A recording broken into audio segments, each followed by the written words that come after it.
specific university. You might want to get a nice job. There's a lot of things that is going through your head. See how things are going. Now, if things are going left for you, you try everything, you apply for every job, you don't get it, trying to go to a certain school, doesn't work out, trying to get married, doesn't happen, you're not able to find something, or you get married, you get divorced, and you're going through issues. If this is the case, then revisit the situation of your heart. There's something wrong, right? You may not be sadiq. You may not be truthful in the way that you live, in the way that you worship Allah subhanahu wa ta'ala, in the way that you deal with others.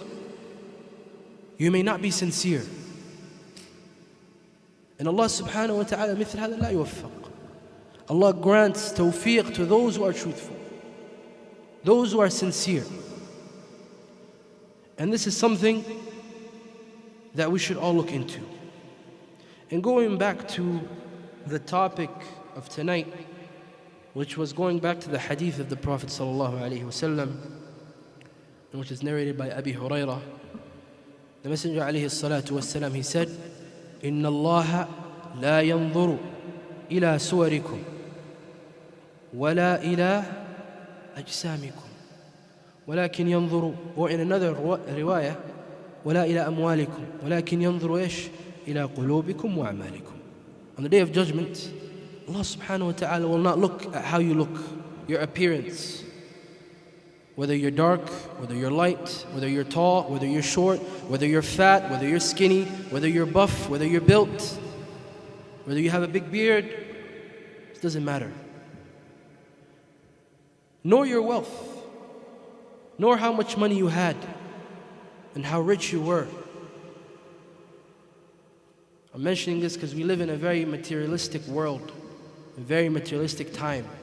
Everybody's worried about getting the latest car, living in the best house, having the best gym membership, eating at the best restaurant once a week. This is all we think of.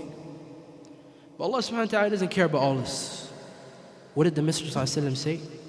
وَلَكِنْ يَنظُرُ إِلَىٰ قُلُوبِكُمْ. The qalb first. Allah subhanahu wa ta'ala, speaking of this, He says, the day that we're going to meet Allah, يَوْمَ لَا يَنْفَعُ مَالٌ وَلَا بَنُونَ. The day we're going to meet Allah, money is not going to mean anything. Kids are not going to mean anything. You can have 20 children, 50 grandchildren, 100 great-grandchildren, it doesn't matter. إِلَّا مَنْ أَتَى اللَّهَ بِقَلْبٍ سَلِيمٍ. But the one that comes to Allah subhanahu wa ta'ala with a pure heart, this is what's really going to benefit on that day. And the second part was, وَلَكِنْ يَنظُرُ إِلَىٰ قُلُوبِكُمْ وَأَعْمَالِكُمْ. Your action is going to be right once what? Once the heart is right. Your actions are going to be right once your hearts are right. Once the intention is pure. Once you're actually truthful about your intention. Now we're going to end with some tips, inshallah ta'ala, of how we can rectify our hearts. How do you rectify your heart? It's a good question, right? Number one, you have to be sincere about wanting to rectify your heart. You have to be truthful about wanting to rectify your heart. You have to be truthful about it. You have to be sincere about it. And then comes seeking assistance from Allah subhanahu wa ta'ala. Seeking what? Assistance from who? Who do we seek assistance from? Allah subhanahu wa ta'ala. How? By making dua to Allah subhanahu wa ta'ala. There's a supplication that the Prophet sallallahu alaihi wasallam would constantly make. It was a very famous dua. Allahumma ya muqallib al-qulub, thabbit qalbi ala dinik. Allahumma ya musarrif al-qulub, sarrif qalbi ala ta'atik. Oh Allah, the changer of the hearts. What did we mention? Inna quluba bani Adam bayna usbi'ayn min asabi ar-rahman. That the hearts of the human beings are in between what?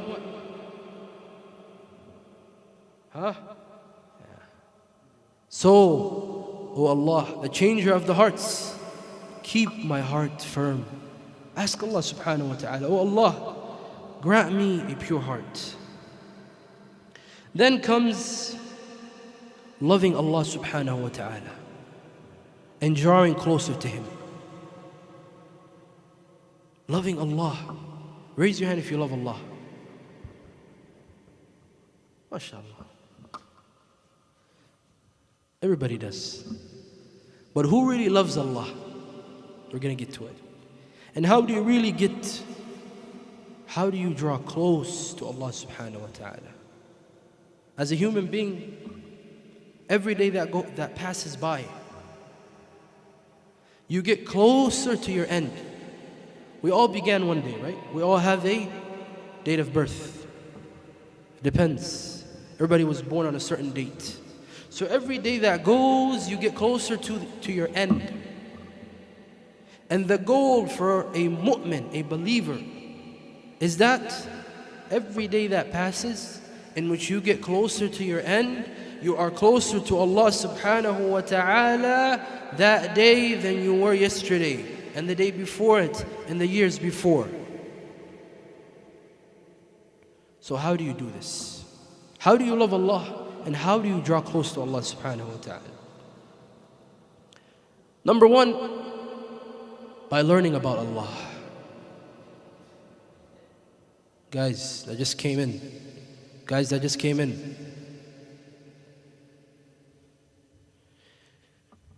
How do you learn about Allah? Raise your hand if you know about Allah. Raise your hand if you know who Allah is. Come on, guys. You guys don't know Allah? Inshallah. How do you learn about Allah subhanahu wa ta'ala? You learn by learning about His names, His attributes. Allah has what? Allah has names. Anybody can anybody give us some of the names of Allah? Raise your hand. Yes. Okay. Huh? Al-Malik. Who else? Yeah. Al-Quddus. Okay, Allah has names. That's all I wanted. That was my point. Allah has names, right? Some of the names are a lot of them are mentioned in the Quran. Not just saying that Allah is Ar-Rahman, but actually learning what Ar-Rahman means. Learning what Ar-Rahim means. Right? I was sitting in a lesson once upon a time. It was, I think, if I'm not mistaken, the book, an Aqidah lesson. And so the Shaykh, he said 80% of the people, they don't really know Allah. They think they know Allah, but they don't really know Allah. He said we did an experiment tens of years ago, right? In a country outside of the Muslim countries. And he said the experiment was, somebody goes to a Muslim. He visits a Muslim. And then he tells them, he asks them, I am a new Muslim. I am your brother in Islam. I just accepted Islam. So can you teach me about Allah subhanahu wa ta'ala? And he said that majority of the people, when they're asked to speak about Allah, they only have general information to give. General. Allah is Ar-Rahim, Allah is Ar-Rahman. Like if you were to ask someone, what does the name Ar-Razzaq mean? They will tell you Allah is the provider. Allah is the one that provides for the animals, the humans, the heavens, the earth. Allah is the provider. But they can't go past that. And if you look at it, regarding the names and attributes of Allah, there are books that have been written about it. How many of us here, including myself, if they were to be asked a name from the names of Allah, how long can you last? Guys, if I'd ask you the name Ar-Rahim, it's from the names of Allah, right? How long can you last explaining it? You sure? No cap, man. Huh? Maybe 1 minute? 30 seconds? That's the point. Right? If we were to be asked, how long can you last? If a new Muslim comes to you today and asks you, teach me about Allah subhanahu wa ta'ala. What does the name Ar-Rahim mean? What does the name Al-Malik mean? How long can you last? It's embarrassing, right? As a Muslim. Somebody that was born Muslim. Isn't it embarrassing? Isn't it embarrassing? So you love Allah and you draw closer to Him by learning about Him, by learning about His names, by learning about His attributes. The second thing is, I'll ask this question. What's the manual that Allah subhanahu wa ta'ala sent to us in life that we're supposed to follow? That's our blueprint in life. Raise your hand. What's that manual? Yes, the Quran. The Quran is what? The Quran is what? The book of Allah, the words of Allah. Kalamullah, صح? So, what better thing to get closer to Allah subhanahu wa ta'ala through? What better thing to get close to Allah subhanahu wa ta'ala to other than His book, other than His words? Is there anything greater? And Allah subhanahu wa ta'ala, He mentioned it as a remembrance. He said what? وَلَقَدْ يَسَّرْنَا الْقُرْآنَ لِلذِّكْرِ. Who was here for Jum'ah today? Raise your hand. Well, what do we speak about? What do we speak about? Remember? Remembering Allah, dhikr, yes. وَلَقَدْ يَسَّرْنَا الْقُرْآنَ لِلذِّكْرِ إِنَّا نَحْنُ نَزَّلْنَا الذِّكْرِ. Huh? And the list goes on.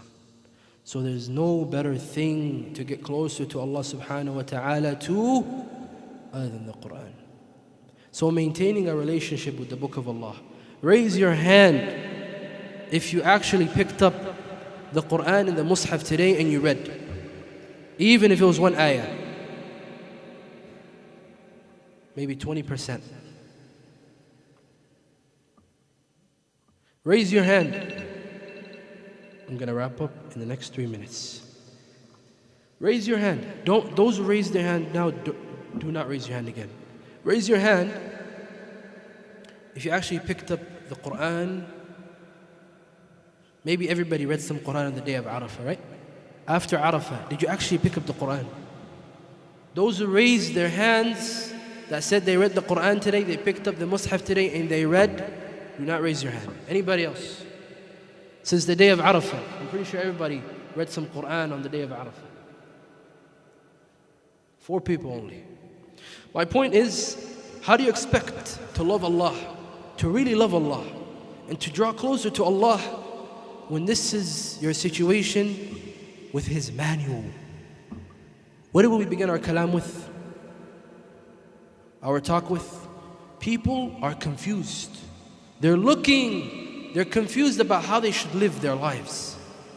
While Allah subhanahu wa ta'ala sent them a manual. And Allah blessed all of you with His manual. Allah made you Muslimin. Sah? So the Quran. Maintaining a relationship with the book of Allah. Wallahi, there's so much barakah in it. You will see. If you try, you will see for your own self. The more you're close to that book in the words of Allah, the more you see within yourself. You feel lighter. You feel better. Your heart sleeps at ease. And this is the best. The best of what? The best of remembrance. The best way to remember Allah subhanahu wa ta'ala. Once you do these things that we mentioned, being sincere about it, being sincere about rectification, asking Allah, seeking Allah's assistance,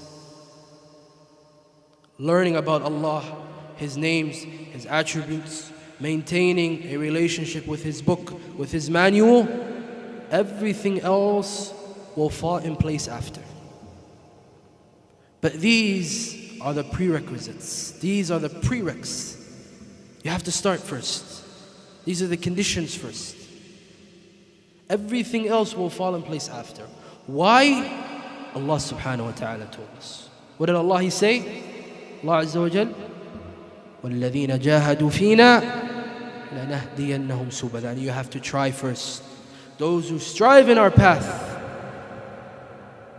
Allah subhanahu wa ta'ala, He says, we will guide them, we will assist them.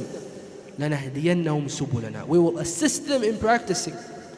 We will assist them in being upright. We will assist them in being steadfast. Allah will assist you. Everything else will fall in place. Ask Allah subhanahu wa ta'ala to make us among those who take benefits and benefit from what they heard and act upon it. We ask Allah Azza wa Jal to forgive everybody in this gathering. سبحانك اللهم وبحمدك أشهد أن لا إله إلا أنت أستغفرك وأتوب إليك. I'm sorry if I prolonged it.